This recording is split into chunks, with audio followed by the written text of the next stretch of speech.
Well, here we are at Longreach Airport, and this 747 was given to the people of Longreach by Qantas to mark the airline's 82nd anniversary.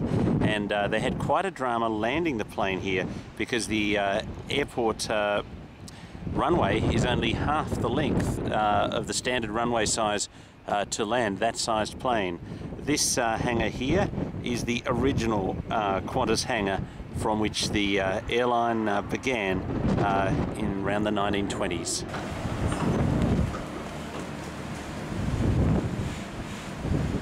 What can you tell us about the history of Qantas? That it has a big history. They first started out when this guy was trying to get to the Northern Territory to do something, and he was in Longreach, and he didn't have it, and basically there was no roads. Proper roads, and he only had this car thing, and he couldn't get there, and so he made a plane. Well, he didn't make one, but he needed to get some money to buy some, and so he teamed up with this guy, and he got a plane, and then he got another one. I think it's going to be an airline service that helps sick people.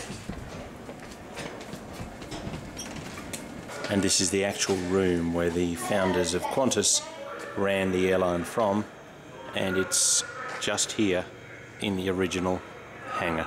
I learned that there's a lot of people that they need to work in the hangars and stuff. I think it's fascinating that it was at the time when the men came back from war, and so he had these country fellas that had experience of flying planes and had experience of mending planes, which they wouldn't have otherwise had.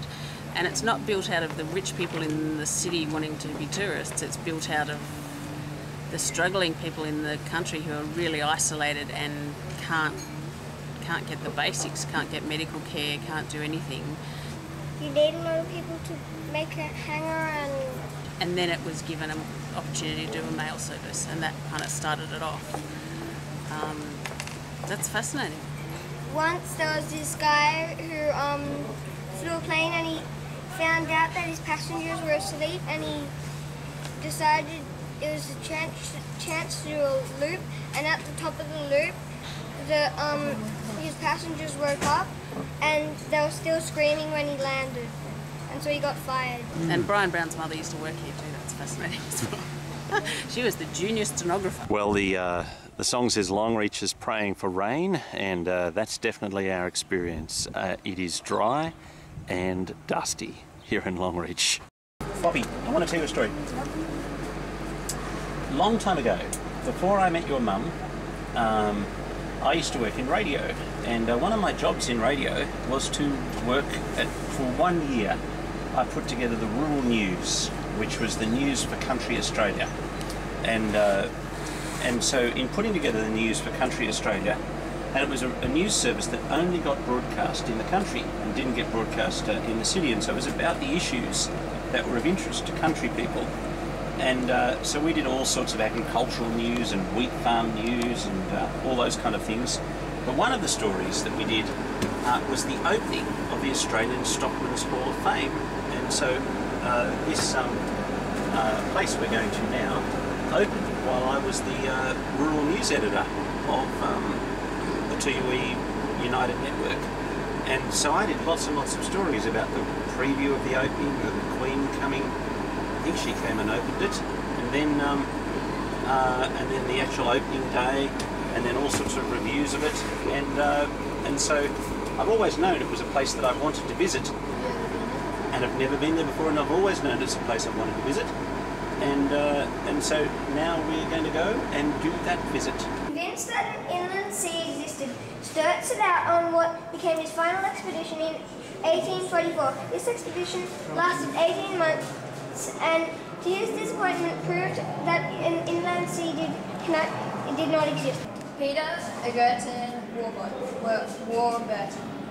In 1873, Warburton led a privately funded expedition through Central Australia to Perth. This expedition was in direct competition with the government-funded expedition. Well, kids, Bay Warburton is the guy who organised Burn Your Plastic Jesus.